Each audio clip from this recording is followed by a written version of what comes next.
Sometimes anxiety sneaks in quietly, almost subtly, and sometimes it comes in like an unexpected guest, just bursting in, scattering all your thoughts everywhere.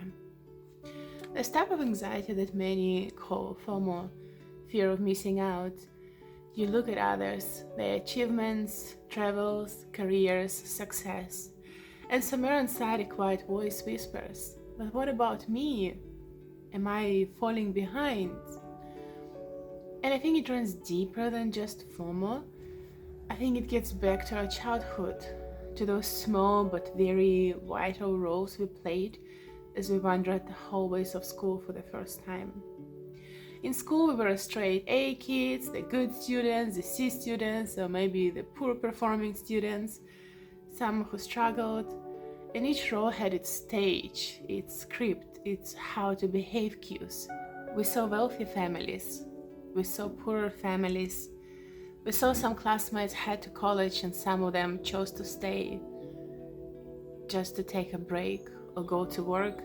Again and again we saw the variety of people, and they were messy and real. We saw parental divorces, we saw first heartbreaks, we saw disappointments and little victories, we saw the change of careers. We knew about unprestigious, modest jobs and apartments of our peers. We saw with our own eyes how children from less privileged families worked hard, tirelessly, how much effort they poured. We were these children. We lived those lives. We saw that behind ordinary life there was immense labor. Our moms waking up at 6 to get everyone out of the door. Grandma at the stove cooking without pause. Dad fixing something around the house after a long day. We lived our humble, right lives without the lens of cameras. All this invisible, quiet magic of everyday life.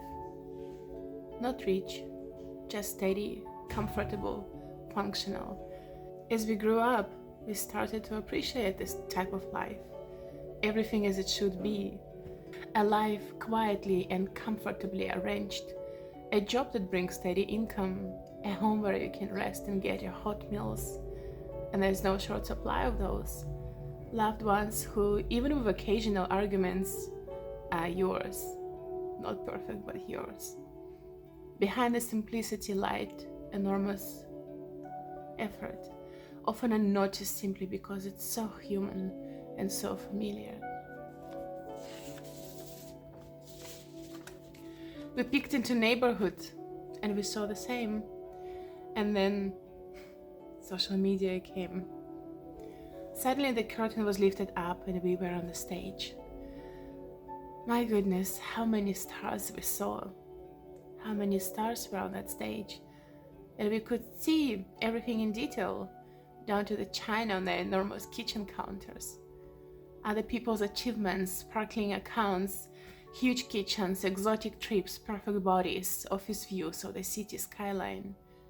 Suddenly, the world you grew up in shrinks into two roles. You are either a successful star, or you are the gray average person who doesn't want to grow, or who moves towards their place in life too slow, like a tortoise. Your rhythm is dimmed and worthy. Your pace is too slow. Your values are dull. Your achievements are not good enough and go unseen. The question here isn't about falling behind yourself. Is that too much of other norms are visible and it's hard to unsee them. Comparison is inevitable. The social elevator that seems available to everyone else doesn't take you anywhere, neither to public recognition, nor to stardom, nor at the very least to spiritual development. And financial advancement eludes you as well. And anxiety rises. Why am I not moving faster? Why can't I be brighter, more visible, more productive? We learn to measure ourselves by someone else's ruler, which is exhausting. It's easy to see others' norms, nearly impossible to unsee them. On my 30th birthday, we booked a camping spot a few hours outside of the city. I remember lying in my sleeping bag, absorbing the stillness of the air, the birdsong, the scent of orange fruits hanging from the surrounding trees, and I felt a sense of guilt that this was all I ever wanted, the quiet life. I grew up thinking that meeting a person, bringing other little humans into the world was enough. There was a sense of purpose in making meals, reading stories, being creative, keeping a home. And then somehow it felt taken from me. Something crept in, settling invisible rulers and benchmarks I couldn't ignore. It felt as if even if I chose this quiet life, I still had to prove it, show it, perform it.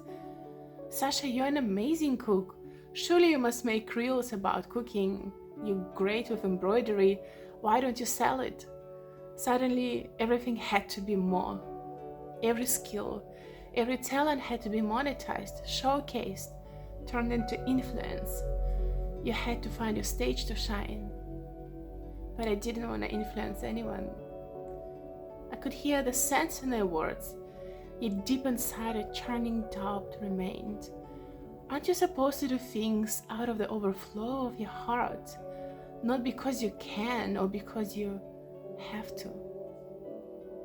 For some of us, it takes much longer to find that overflow, to allow yourself to be imperfect, to make mistakes, to be a slow walker. That is the challenge of our time, a difficult one, by the way. And let's be honest, dear friend, allowing yourself to move slowly doesn't mean weakness. Allowing yourself to make mistakes doesn't mean failure.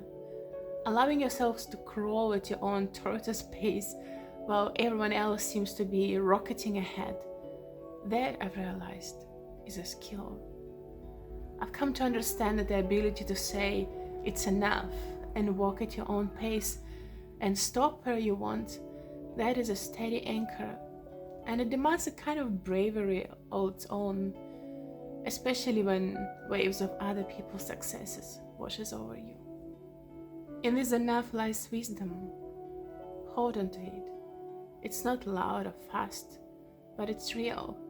When the froth of constant success subsides, which I think it starts slowly doing it now, there will be more tortoises after all, crabs and cuttlefish even, than it seems. Revelations will come more and more about the price of always keeping high standards and striving to move continuously forward. It truly has its cost. There is no continuous upward motion in nature. There is a Sabbaths where we rest. There are burrows and little hideaways where one takes shelter. There are hunts where you gather what you need, not likes. Yes, humans are made to find purpose, to leave memories, to live a meaningful life. But meaningful work, true achievement doesn't always have to be flashy, public, or instantaneous. For some, significance arrives only later in life. For some, it comes in obvious, visible milestones. For others, it unfolds quietly, in ordinary days, in small victories that no one else notices but them. The timing is not a failure. The pace is not a lack of ambition. Success simply unfolds differently for each of us. So, if like me, you're finding yourself to be rather a tortoise, just let yourself to slow down. There's different type of meaning. Until the next letter, yours is.